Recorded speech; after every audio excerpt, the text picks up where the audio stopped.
Good morning, good afternoon, good evening, whenever you're watching this. You're probably wondering why I'm sitting on the floor in my workout clothes, because we've been talking about self-care and being more mindful and stress reduction all week. And so I wanted to continue that. Part of my self-care routine is getting an exercise every day. I know that some of you play sports, and I'm sure that you know what a great stress reliever some of that can be. The reason that we're talking to you about this is that really the most successful people in the world incorporate mindfulness and stress reduction techniques into their life every day.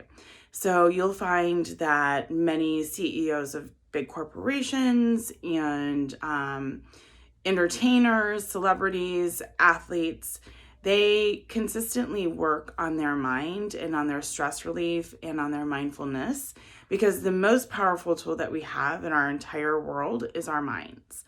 And when we have better control over that and better ways of managing our stress, the healthier our minds are and the healthier our bodies are.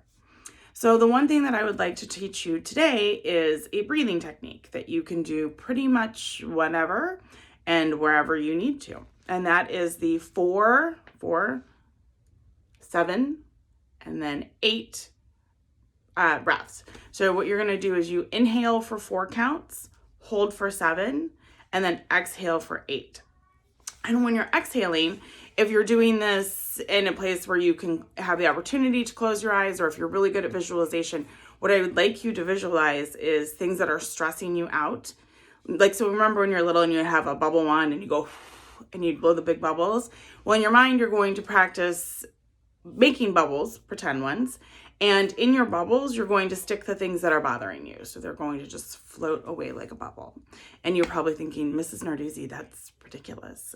And it probably sounds ridiculous, but I can promise you that it is a legitimate breathing and mindfulness technique, and that the more you practice it, the more you'll be able to feel it reducing your stress and making you feel a little bit calmer and happier.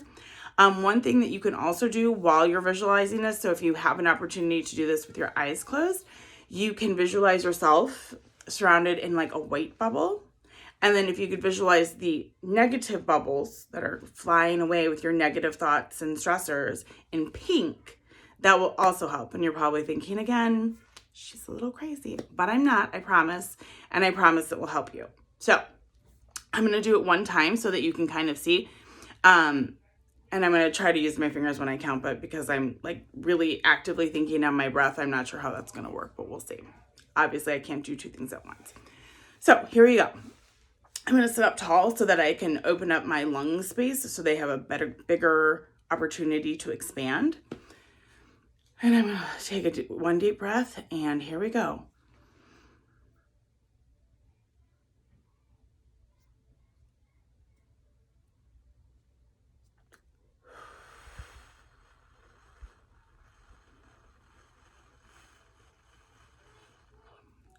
I still had some breath left over, so I could probably exhale to about 10 seconds. Some of you may not be able to get a breath in for 4, hold for 7, and exhale for 8.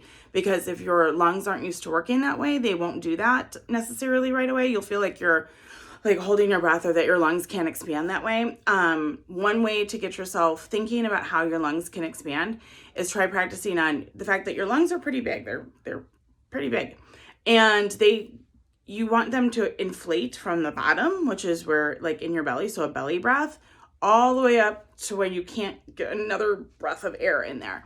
So you want to practice. When I first started, I would practice laying down, and I'd watch my belly rise first, and then my chest rise up, and then I couldn't get any more air in, and then I would count to what I could count to. But the ideal breath holding is 4, 7, 8, okay? And again, you're practicing on pretending that you're like blowing a bubble, but your bubble is all the negative things going out. Okay, so I hope that helps. And if you saw before, I'm going to continue to work on this, because as you see, my stress level from last year's school year to summer was nice and low, and then we're back up to here.